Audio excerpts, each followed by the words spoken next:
بسم اللہ الرحمن الرحیم۔ شروع اللہ کے نام سے جو بڑا مہربان نہایت رحم والا ہے۔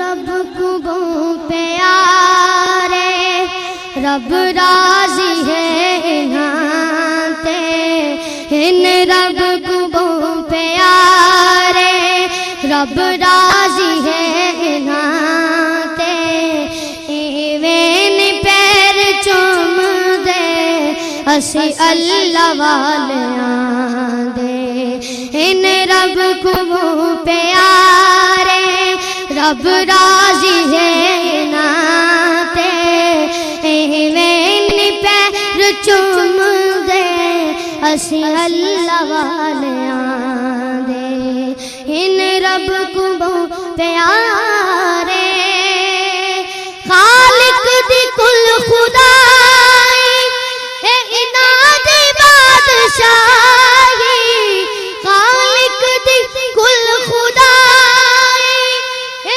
اناد بادشاہی، جو چاو دے کر دے اے دین دے سپاہی، جو چاو دے کر دے اے دین دے سپاہی۔ الحمدللہ نحمدہ ونستعینہ ونستغفرہ ونؤمن بہ ونتوکل علیہ،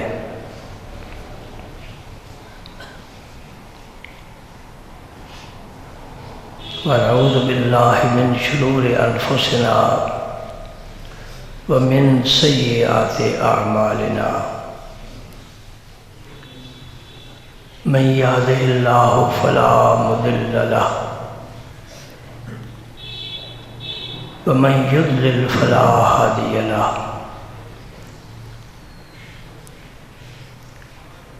ونشہد ان لا الہ الا اللہ وحدہ لا شریک لہ،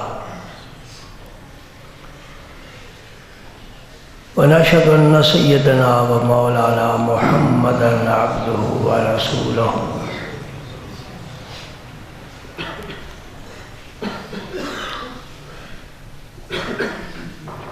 صلی اللہ تعالی علیہ وعلا آلہ وصحبہ اجمعین۔ اللہم صلی علی سیدنا محمد وعلا آل سیدنا محمد وبارک وسلم۔ اما بعد فاعوذ باللہ من الشیطان الرجیم، بسم اللہ الرحمن الرحیم۔ یا ایھا الذین آمنوا صلو علیہ وسلموا تسلیما، اللہم صلی وسلم علی رسولک الکریم وآلہ الطاہرین، رب اغفر وارحم وانت خیر الراحمین، اللہم صلی وسلم علی رسولک الکریم وآلہ الطاہرین، رب اغفر وارحم وانت خیر الراحمین، اللہم صلی وسلم علی رسولک الکریم وآلہ الطاہرین، رب اغفر وارحم وانت خیر الراحمین۔ 3 مرتبہ سلام بھی پیش کریں۔ السلام علیکہ ایھا النبی ورحمۃ اللہ وبرکاتہ، السلام علیکہ ایھا النبی ورحمۃ اللہ، السلام علیکہ۔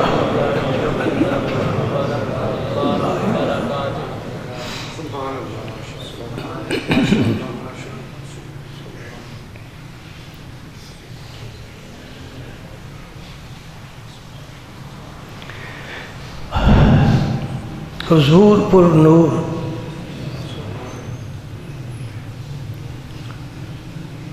شافع یوم النشور، باعث صد امن و سرور، صلی اللہ علیہ وآلہ وسلم کے اپنی امت کے ایک ایک فرد پر بہت سے حق ہیں،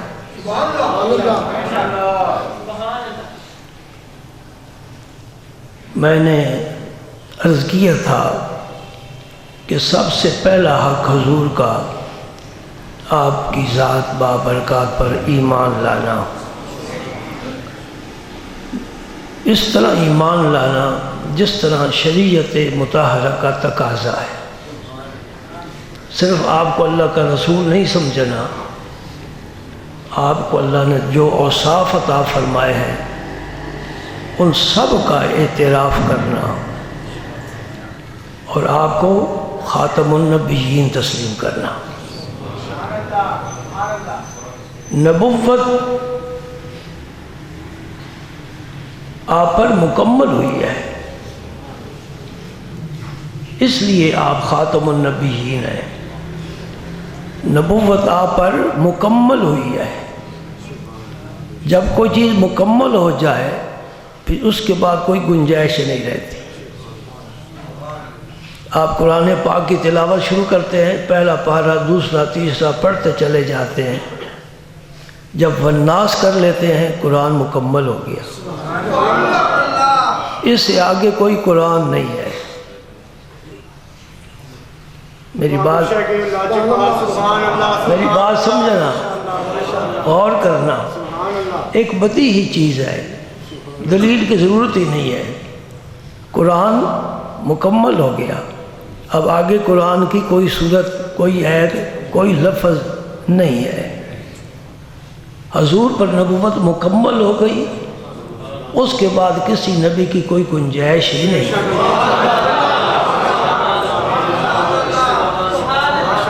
سبحان اللہ.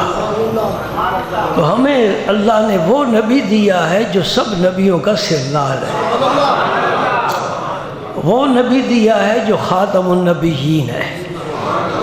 تو اس پر ایمان لانا، اس کے بغیر کوئی مومن نہیں ہو سکتا.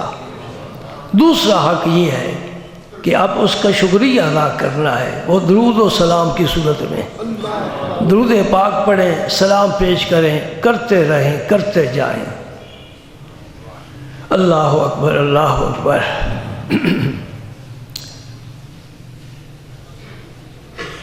آج میں تیسرا حق آپ کا اختصار کے ساتھ بیان کرنا چاہتا ہوں. تیسرا حق حضور کی اطاعت کرنا. اگر ہم نے حضور کو اپنا نبی مان لیا ہے، راہبر مان لیا ہے، پیشوا مان لیا ہے، مقتدا مان لیا ہے، پھر حضور کی اطاعت، اتباع، اس میں نجات ہے. اس کے علاوہ کوئی نجات کا رستہ نہیں. ولیوں کے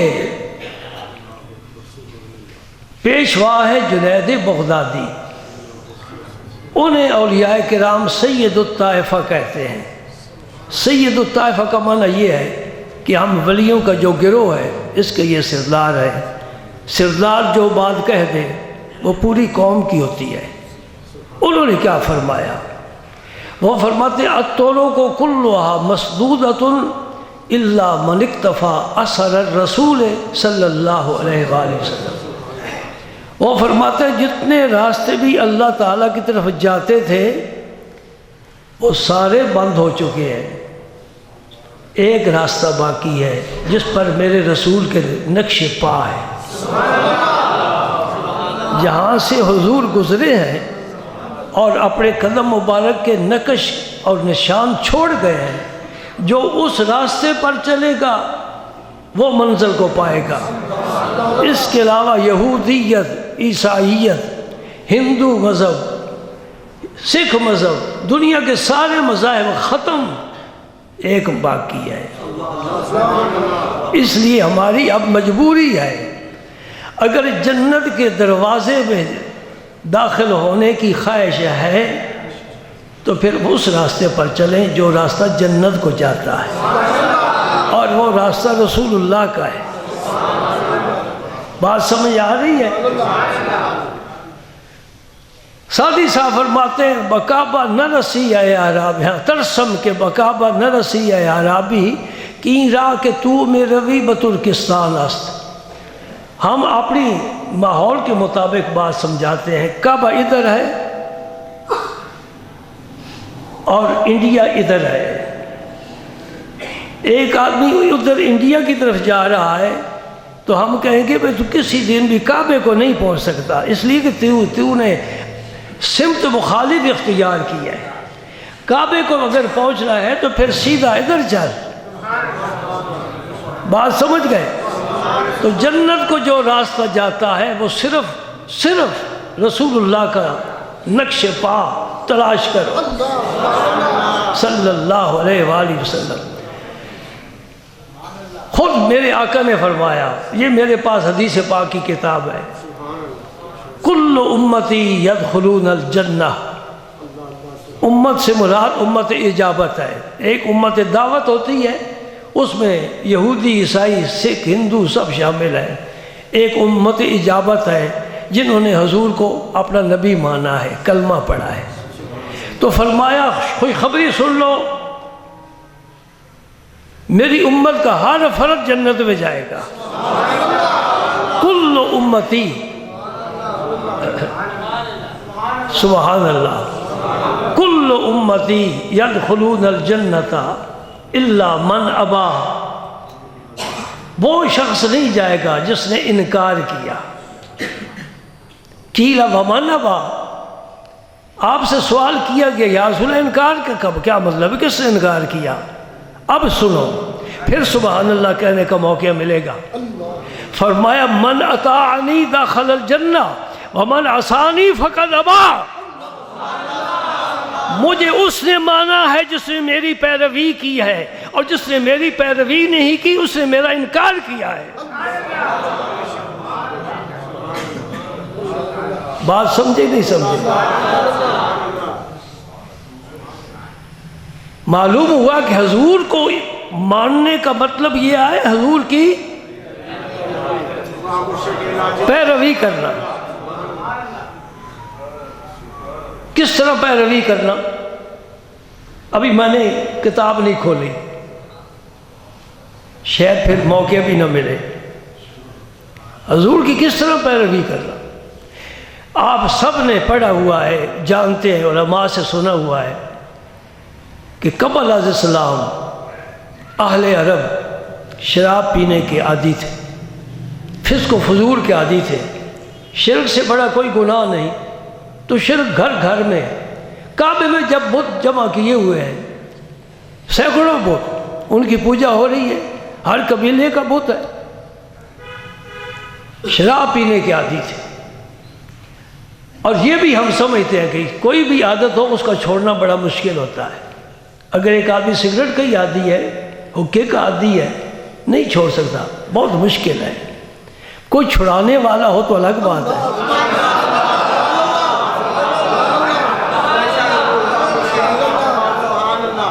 کوئی چھڑانے والا تو الگ بات ہے، ورنہ نہیں چھوڑ سکتا۔ اس لیے فرمایا گیا ہاتھ میں ہاتھ دے۔ کوئی مرشد ہو، دستگیر ہو، یہ کوئی صوفی مولوی نہیں کہتا، رب کا قرآن کہتا ہے وَاتَّبِعْ سَبِيلَ مَنْ أَنَابَ إِلَيَّ، اس کے راستے پر چل جو میری طرف رجوع آیا، جس کا رخ میری ذات کی طرف ہے، میری ذات جس کا قبلہ ہے، اس کے راستے پر چلنے کا پھر دستور ہوتا ہے نا۔ ہاں، نبی پاک صلی اللہ علیہ وسلم نے سلمہ بن اکوع رضی اللہ تعالیٰ عنہ سے فرمایا حدیبیہ کے مقام پر جہاں 1400 صحابہ میرے پاک مصطفیٰ کے دست اقدس پر بیعت کر چکے ہیں، فرمایا سلمہ تو بیعت نہیں کرتا؟ اور اس کی یا رسول اللہ میں نے کی ہے بیعت۔ فرمایا اگر ایک دفعہ پھر کر لے تو کیا حرج ہے؟ انہوں نے پھر دوبارہ بیعت کی ہے، بیعت کر چکے، سرکار نے فرمایا ادھر آ سلمہ، ایک دفعہ پھر میرے ہاتھ پر بیعت کر۔ اور میرے دوست جو موجود نہیں ہے، صحابی مکہ میں ہے، وہ عثمان غنی ہے، خلیفہ ثالث ہے، داماد مصطفیٰ ہے، ذو النورین ہے، سخیوں کا سردار ہے، وہ موجود نہیں ہے۔ میرے نبی ہاتھ فضا میں بلند کرتا ہے، فرماتا ہے یہ عثمان کا ہاتھ ہے، یہ محمد عربی کا ہاتھ ہے، میں عثمان کی بیعت لیتا ہوں۔ یہ پیروں نے، صوفیوں نے، مولویوں نے، مشائخ نے سلسلہ نہیں بنایا، یہ ازل سے چلا آ رہا ہے۔ مصطفیٰ کریم کے ہاتھ پر صحابہ نے بارہا بیعت کی ہے، بایعت رسول اللہ، بایعنا رسول اللہ، ہم نے حضور کے ہاتھ پر بیعت کی، میں نے حضور کے ہاتھ پر بیعت کی، جہاد کے لیے بیعت کی ہے، توبہ کی بیعت کی ہے، اسلام کی بیعت کی ہے۔ حضرت عمر بن عاص جب حاضر ہوئے بیعت کے لیے، آپ کو حدیث یاد ہے؟ اب کچھ باتیں بھول جاتے ہو، ہمارا فائدہ ہوتا ہے، پھر ہم تکرار کر لیتے ہیں۔ حافظ قرآن بھی تو کوئی بھول جاتے ہیں نا۔ عمر بن عاص بڑے جلیل القدر صحابی ہیں، حاضر ہوئے، ابھی مسلمان نہیں ہوئے، مسلمان ہونے کے لیے آئے، اور یہ اسلام کی بیعت ہے، توبہ کی بیعت ہے۔ آگے ہاتھ بڑھاتے ہیں، کہتے ہیں یا رسول اللہ ہاتھ بڑھائیں، میں بیعت کرنا چاہتا ہوں۔ سرکار نے ہاتھ بڑھایا، انہوں نے اپنا ہاتھ پیچھے کر لیا، فرمایا مالک یا عمر، عمر کیا بات ہے، تو نے خود ہی کہا تھا۔ عرض کرتے میں ایک شرط رکھنا چاہتا ہوں۔ سبحان اللہ، بے اختیار نبی ہوتا، کہتے میں کوئی شرط وغیرہ کا قائل نہیں ہوں، رب نے مجھے حکم دیا ہے کہ میرا پیغام پہنچاؤ، بس۔ کچھ رب نے اختیار دیے تھے نا، اور اگر یہ کہہ لو رب نے دیے ہیں تو پھر تو کوئی شرک والی بات نہیں ہے، کوئی عیب والی بات نہیں ہے، رب جسے چاہے جتنا اختیار دے۔ سلیمان علیہ السلام کو کتنے اختیار دیے، ہوا کو حکم دیتے ہیں، ہے کسی کی پابند ہوا، چل میرا تخت اٹھا لے۔ اللہ اللہ، سبحان اللہ، سبحان اللہ، اختیار۔ فرمایا ہاں جو چاہتا ہے شرط رکھ، جو چاہتا ہے شرط رکھ۔ میں بالکل حدیث کا ترجمہ پیش کر رہا ہوں۔ فرماتے ہیں، عرض کرتے ہیں یا رسول اللہ زندگی ناہموار گزری ہے، بڑوں گناہ کی ہے، اس شرط پر اسلام قبول کرتا ہوں، بیعت کرتا ہوں، میرے سارے گناہ معاف ہو جائیں۔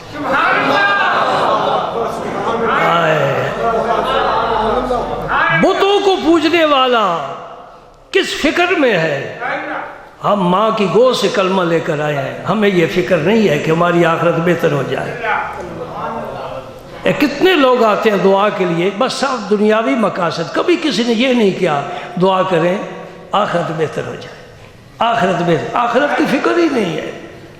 اللہ اکبر۔ نبی پاک صلی اللہ علیہ وسلم نے فرمایا ان الاسلام یہدم ما کان قبلہ، ان الحج یہدم ما کان قبلہ، ان الہجرت تہدم ما کان قبلہا۔ تین بشارتیں سنائیں، فرمایا اسلام قبول کرنے والا، کلمہ پڑھنے والا، اس سے پہلے شرک کر چکا ہے، فسق و فجور میں مبتلا رہا ہے، شراب پیتا رہا ہے، بدکاری کرتا رہا ہے، بچیوں کو زندہ درگور کرتا رہا ہے، جو چاہے کیا ہے، میرا نام لے لیا، میرے رب کا نام لے لیا، سارے گناہ معاف۔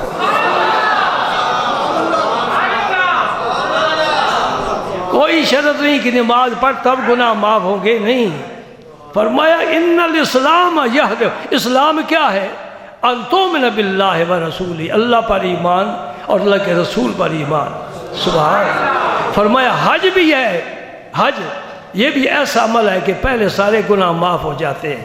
اب حاجی جب آیا ہے تو بالکل پاک صاف گناہوں سے پاک صاف دھل کر آیا ہے، تو فرمایا گھر آنے سے پہلے اسے کہو میرے لیے دعا کر، اس لیے وہ مغفور ہے۔ گھر آنے کے بعد پھر حالات حاجی صاحب کے بدل سکتے ہیں، گھر آنے سے پہلے دعا کرا لو۔ اور تیسری بات، ہجرت کرتا ہے، مکہ مکرمہ سے مدینہ منورہ کتنے صحابہ گئے، سب مہاجر ہیں، ہجرت سے بھی آدمی کے گناہ سارے معاف ہو جاتے۔ ان الہجرت تہدم ما کان قبلہ، یہ میں عرض کر رہا ہوں۔ واتبع سبیل من اناب الیہ، اس کے راستے کی پیروی کر۔ میں ایک حوالہ آپ کے پیش کرنا چاہتا ہوں، یہ علماء دیوبند میں سے بڑے چوٹی کی عالم ہیں، مفتی محمد شفیع صاحب، کراچی میں ان کا دارالعلوم ہے، یہ مولانا اشرف علی صاحب تھانوی کے خلیفہ ہیں، اور آپ نے تقی عثمانی صاحب کا نام سنا ہوگا نا، ان کے والد ہیں، انہوں نے تفسیر لکھی ہے معارف القرآن، 8 جلدوں میں اردو زبان میں۔ سورہ فاتحہ کی تفسیر، اہدنا الصراط المستقیم صراط الذین انعمت علیہم، اے اللہ مجھے سیدھے راستے پر چلا۔ اور پھر خود ہی رب نے فرمایا یہ دعا کر، اے اللہ وہ سیدھا راستہ میں چاہتا ہوں جو تیرے نیک بندوں کا راستہ ہے، صراط الذین انعمت علیہم، جن پر تو نے انعام فرمایا، من النبیین والصدیقین والشہداء والصالحین۔ صالحین صرف نبیوں کا راستہ نہیں، رب نے یہ عام فیض کر دیا ہے، نبیوں کے بعد بھی ان کے نائب آتے رہیں گے اور وہ نبیوں والا ہی پیغام دیتے رہیں گے۔ جو ان کی پیروی کرے گا، عقیدہ اچھا ہو، عمل اچھا ہو، با کردار ہو، اللہ پاک اسے اس کے راستے پر چلنے کا حکم دیتا ہے۔ وہاں مفتی صاحب نے لکھا ہے، مفتی محمد شفیع صاحب نے، کہ ہدایت کے لیے صرف کتاب اللہ کافی نہیں، یعنی قرآن، کتاب اللہ سے مراد، سن لو، غور سے سن لو، فرماتے ہیں ہدایت کے لیے صرف کتاب اللہ کافی نہیں، کتاب اللہ کے ساتھ رجال اللہ کی بھی ضرورت ہے، یعنی اللہ کی کتاب بھی ہو اور اللہ کے بندے بھی ہوں جو کتاب سنا سمجھائے نا۔ کتاب تو یوں سمجھ میں نہیں آ سکتی، کوئی سمجھانے والا ہو، اس لیے میں نے کہا کوئی ہاتھ پکڑنے والا ہو۔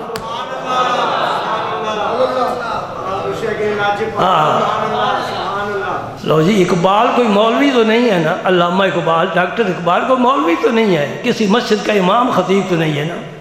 اس کی بات کہاں تک پہنچی؟ پوری دنیا میں پہنچی، اور انڈیا کی فکر مشہور ہے، ہندوستان میں بڑے بڑے لوگ شاعر گزرے ہیں، لیکن اقبال کا مقابلہ کوئی بھی نہیں ہے۔ اس کی کتابوں کے ترجمے عربی میں ہو کر جامع ازہر میں باقاعدہ پڑھائے جاتے ہیں، جو دنیا کی سب سے بڑی یونیورسٹی ہے۔ یہ کہاں پہنچا ہوا ہے؟ یہ رب کا فضل ہے، جس پر ہو جائے۔ وہ کیا کہتا ہے؟ اگر کوئی شعیب آئے میسر، شعیب سے مراد مرشد کامل ہے، کہ موسیٰ علیہ السلام نے ایک قبطی کو مکہ ماریا، وہ مر گیا، آپ مدین چلے گئے جہاں شعیب علیہ السلام تھے، یہ خدا کے پیغمبر ہے، جلیل القدر پیغمبر شعیب علیہ السلام کے پاس۔ انہوں نے فرمایا ٹھیک ہے، آ گئے ہو، امر سے رہو، میری خدمت کرو، 8 سال کرو یا 10 سال کرو، تمہیں اختیار ہے۔ 10 سال خدمت کی، پھر آپ نے صاحبزادی صاحبہ کا نکاح کر دیا، جہیز میں بکریاں دے کر فرمایا اچھا اب اللہ کے حوالے جاؤ مصر میں۔ اور جب راستے میں تھے تو رب نے نبوت بھی عطا فرما دی۔ اس واقعہ کے تناظر میں اقبال کا یہ شعر ہے، فرماتا اگر کوئی شعیب آئے میسر، شبانی سے کلیمی 2 قدم ہے۔ شبانی کا کیا مطلب ہے؟ بکریاں چرانا، بکریاں چرانا۔ اگر کوئی کامل مرشد مل جائے تو بکریاں چرانے والا نبوت پا گیا۔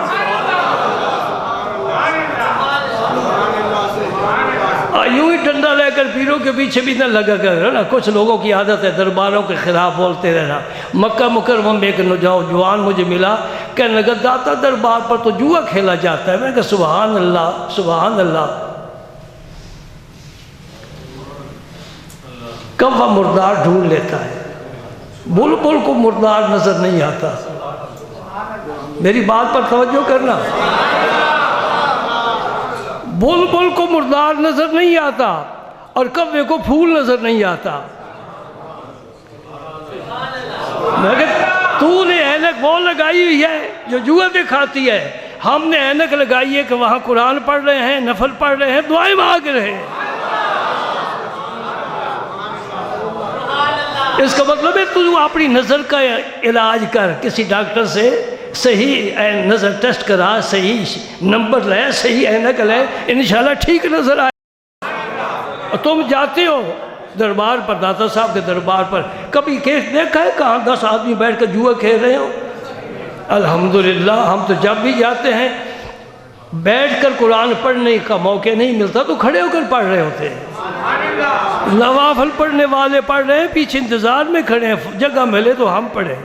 یہ حجرہ ہے حضور خواجہ غریب نواز کا، جس داتا کے دربار پر خواجہ غریب نواز نے سلام کیا ہے، اس کی ولایت پر مہر لگ گئی ہے۔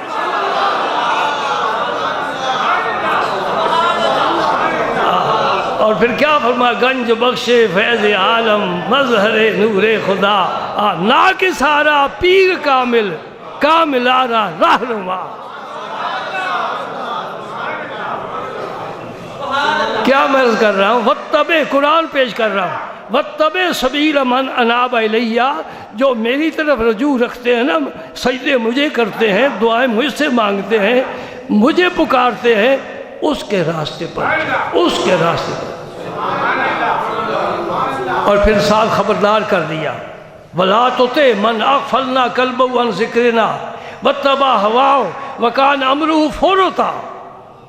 خبردار، اس کے راستے پر نہ چلنا جس کے دل کو ہم نے غافل کر دیا ہے، اور وہ اپنی خواہشات کے پیچھے لگا ہوا ہے، وہ اپنی خواہشات کے پیچھے لگا ہوا ہے، اور اس کا معاملہ حد سے بڑھ چکا ہے۔ دو قسم کے پیر میں نے تمہارے سامنے پیش کر دیے۔ ایک وہ پیر ہے جس کا سر اللہ کے حضور ہر وقت جھکا ہوا ہے، آنکھیں پرنم رہتی ہیں، دل ماہی بیاب کی طرح تڑپتا رہتا ہے اس کی یاد میں، اور رات کو بستر کے قریب نہیں جاتا۔ تتجافا جنوبہم عن المضاجع، ادھر بستر ہے، ادھر مصلی ہے، سردی بھی ہے، نیند بھی ہے، انسان ہے، راحت بھی چاہتا ہے، کہتا ہے میں بس قیامت کے دن ہی بستر پر لیٹوں گا، جنت میں جا کر، آج تو مجھے سجدہ کرنے کا حکم ہے۔ والذین یبیتون لربہم سجدا وقیاما، لربہم میں جو لام ہے نا، یہ للہیت کا ہے، اللہ کی رضا کے لیے وہ رات سجدوں میں گزار دیتے ہیں، کبھی رکوع میں ہیں، کبھی سجدے میں ہیں، کبھی دعا مانگ رہے ہیں۔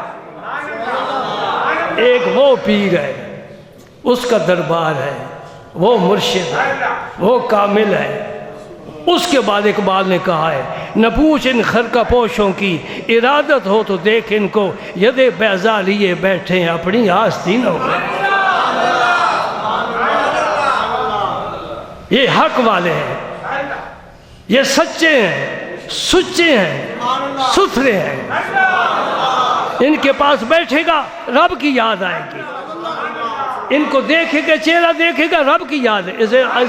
اذا ذکر اللہ، اذا رؤوا ذکر اللہ، اللہ پاک، اللہ کے نبی فرماتے ہیں میرے امت کے وہ لوگ، ان کے چہرے ایسے ہوں گے نا کہ جو دیکھے گا اسے اللہ یاد آئے گا۔ نور برس رہا ہے، سیماؤں فی وجوہہم من اثر السجود، ساری رات سجدے کر رہے ہیں، صبح چہرے پر نور ہے، یہ کالے نشان نہیں ہیں، چہرے پر نور ہے۔ یہ کالے نشان خارجیوں کے ہوتے ہیں، یاد رکھنا، یہ کالے نشان بنانے کی کوشش نہ کرنا، اگر بن جائے مٹاؤ اسے، کریم استعمال کرو۔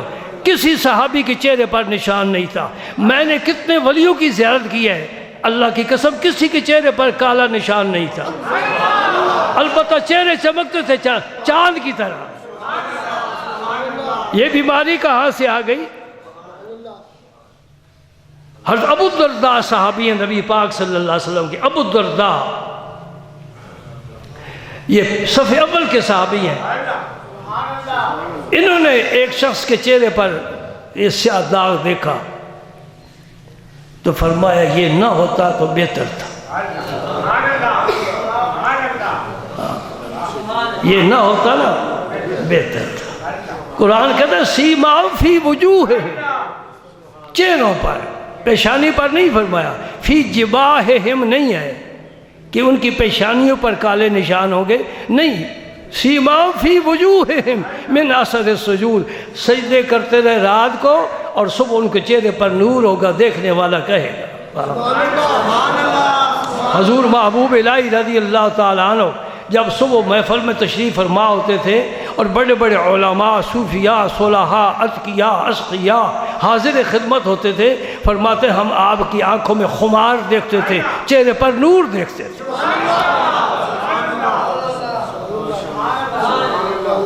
اور اس لیے ان پیروں کے پاس نہ جاؤ جو سگریٹ بجھنے ہی نہیں دیتے، ہر انگلی میں 2 انگوٹھیاں ڈالی ہوئی ہیں، بال لمبے ہیں، داڑھی کا نام و نشان نہیں، مونچھیں منہ میں پڑ رہی ہیں. نماز کہتے ہیں نماز بس امام حسین پڑھ گئے. میں کہ کھانا پھر وہ نہیں کھا گئے، وہ تم کھانے کے لیے آ گئے ہو. نماز حسین کی کافی ہے تو دسترخوان تیرے لیے کافی ہے. پیٹ پر پتھر باندھ. ایسے لوگوں سے بچو. میں بڑا حیران ہوتا ہوں، یہاں ایک عیسائی ہے، اس کے بعد لوگ تعویذ لینے کے لیے جاتے ہیں، دم کراتے ہیں. تو میں تو سمجھتا ہوں کہ ایمان کا چراغ تو گل ہو گیا. میں ایک نسخہ آپ کو دے دیتا.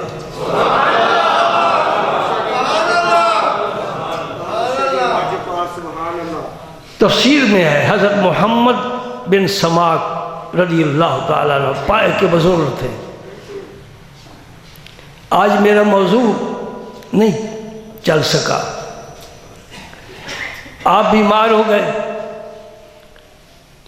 تو مرید نے عرض کی حضور یہاں ایک حکیم ہے اور ہے یہودی، ایک بڑا سمجھدار ہے، تو آپ کا کرورہ لے کر جاتے ہیں. کرورہ سمجھتے ہو؟ اصل میں کرورہ جو ہے عربی کا لفظ ہے اور یہ شیشی کو کہتے ہیں. تو پرانے حکیم جو ہے نا مریض کا پیشاب دھوپ پہ رکھ دیتے تھے وہ شیشی، تو اس سے مرض پہچان لیتے تھے. الٹرا ساؤنڈ کرانے کی کوئی ضرورت نہیں ہے جی. 20-30 ہزار صرف ٹیسٹوں پر لگ جاتے ہیں، پھر بھی ڈاکٹر صاحب کو ابھی تک پتہ نہیں اس کو کیا ہے. ایسے ہی ہے نا. وہ یہاں ہاتھ رکھتے تھے تو نبض بتا دیتی تھی کہ اس کو کیا تکلیف ہے. اب کرو بتاؤ، مادی ترقی اچھی ہے کہ وہ تو زمانہ اچھا تھا جب کوئی بیماری. اب بچے بیماری لے کر آ رہے ہیں، پیدائش سے پہلے ہی بیمار ہے. کھاؤ مرغی، فارمی مرغی خوب کھاؤ اور بچوں کو بھی کھلاؤ. یہ صحت کے خلاف سارا احتجاج ہو رہا ہے. آپ کا کارواں لے کر نا وہ حکیم کے پاس جا رہے تھے، راستے میں ایک بزرگ نے روک لیا. بڑا نورانی چہرہ، بڑا روب چہرے پر، بڑا ستھرا لباس، دودھ سے دھلا ہوا. انہوں نے روک لیا. بھائی کدھر جا رہے ہو؟ یہ حضرت محمد بن سماک بیمار ہیں تو ان کا کارورہ یہودی کے ڈاکٹر حکیم کے پاس جا رہے ہیں. فرمایا عجیب بات ہے، اللہ کے ولی کا علاج ایک بے ایمان سے کرانا چاہتے ہیں.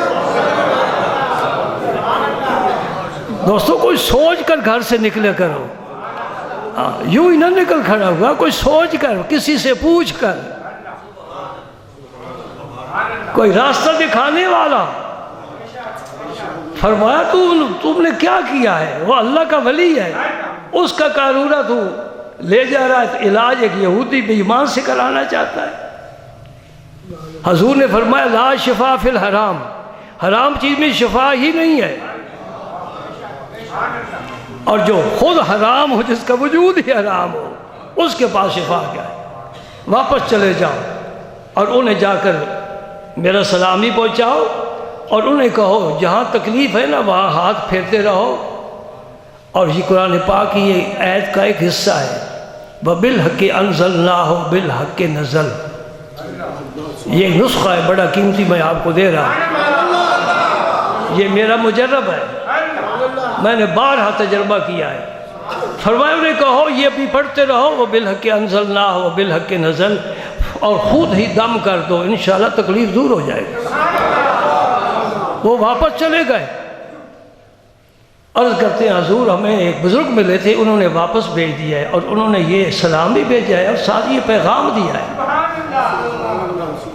آپ نے فرمایا پتہ ہے وہ کون تھے؟ ملاقات جن کی ہوئی ہے ان سے وہ پوچھ رہے ہیں جنہوں نے دیکھا نہیں ہے.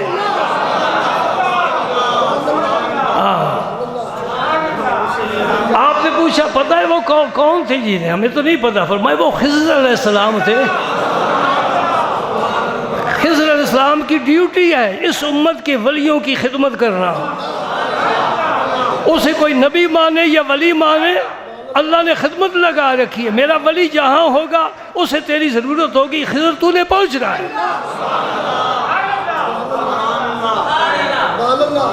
اور جب خواجہ ابراہیم ادم بلخی نے، اب میں ایک نیا صفحہ کھولنے لگا ہوں، خواجہ ابراہیم ادم بلخی نے بلخ بخارا کی حکومت چھوڑی اور جنگل کی راہ لی. اللہ پاک نے خضر علیہ السلام کی ڈیوٹی لگائی. میرا دوست آ رہا ہے، ساری دنیا چھوڑ کر آ رہا ہے، بچے کو بیوی کو چھوڑ کر آ رہا ہے، فوج و سپاہ کو چھوڑ کر آ رہا ہے، لاؤ لشکر کو چھوڑ کر آ رہا ہے، خزانے چھوڑ کر آ رہا ہے، تخت تاج چھوڑ کر آ رہا ہے.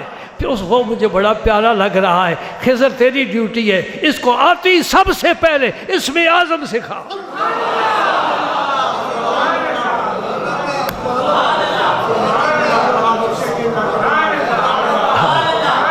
میں کہتا ہوں کبھی کبھی 100-200 روپیہ جیب میں ہو اور بازار صرافہ میں چلے جاؤ اور سونے کا ریٹ پوچھو، وہ کہے گا جی کیا کرتے ہو، 200 روپے لے کر آئے ہو تو سونے کا ریٹ پوچھ رہے ہو، کچھ لے کر آؤ. ہم نے رب کی جناب میں پیش کیا ہے جس کی ہم توقع رکھیں کہ کچھ ہمیں ملے گا. کچھ پیش کرو. اور سب سے بڑی بات ہے کہ اپنی خواہش نفس کو قربان کرو. اب بات آ گئی وہی میرے موضوع پر، وَاتَّبِعْ سَبِيلَ مَنْ أَنَابَ إِلَيَّ. اور دوسری جگہ فرمایا وَلَا تُطِعْ مَنْ أَغْفَلْنَا قَلْبَهُ عَنْ ذِكْرِنَا. ہاں پتہ چل گیا کہ ذکر زبان سے نہیں، ذکر کا مرکز، ذکر کا مقام دل ہے. ہم تسبیح پھیرتے رہتے ہیں، زبان چلتی رہتی ہے. اور یہ جو قرآن بھی پڑھتے ہیں نا، نعتیں پڑھتے ہیں، اور میرے جیسے کئی مولوی تقریریں کرتے ہیں نوکے زبان سے، اندر نہیں. لا الہ الا اللہ پڑھتے ہیں زبان سے، اندر نہیں. اگر یہ لا الہ اندر چلا جائے، خدا کی قسم کیا فرمایا، اصلہ ثابت وفرع فی السماء. تخت الصراط تک اس کی جڑیں چلی جائیں گی اور اس کی آنکھیں عرش اولی تک چلی جائیں گی. توتی اکلہا کل حین باذن ربہا. رب کا اذن ہوگا، یہ پودا ہر لمحے پھل دے گا، موسم کا انتظار نہیں کرے گا. یہ پودا لا الہ الا اللہ کا. کیا سلطان باؤسر فرما گئے، یاد ہے کسی کو؟ کاش کہ مجھے بھی پنجابی بھی کچھ مطالعہ ہوتا. الف اللہ چمبے دی بوٹی، اور چمبے دی بوٹی یہی کلمہ طیبہ ہے. الف اللہ. اور ہمارے استاد جی ٹیچر کیا الف انار بے بکری، الف اللہ بے بسم اللہ کیوں نہیں پڑھاتا؟ میرے بچے کو تو نے پہلے دن ہی سبق غلط پڑھا دیا ہے. کیا کرے بچہ بیچارہ؟ الف اللہ چمبے دی بوٹی مرشد من میرے وچ لائی ہوں. نفی اس بات کا پانی دیتا. ہاں نفی کیا ہے؟ لا، یہ نفی ہے. الا اللہ اس بات ہے. جب اس نفی ہوتی ہے پھر اس بات ہوتا ہے. اس بات نفی کے بغیر مزہ نہیں دیتا. پہلے ہر چیز کی نفی کر، پھر ایک کا اس بات کر. یا اللہ میں ساری کائنات کو حقیر سمجھتا ہوں، صرف تیری ذات عزیز ہے، حکیم ہے، علیم ہے، خبیر ہے، حلیم ہے. تیری ذات پر ایمان رکھتا ہوں.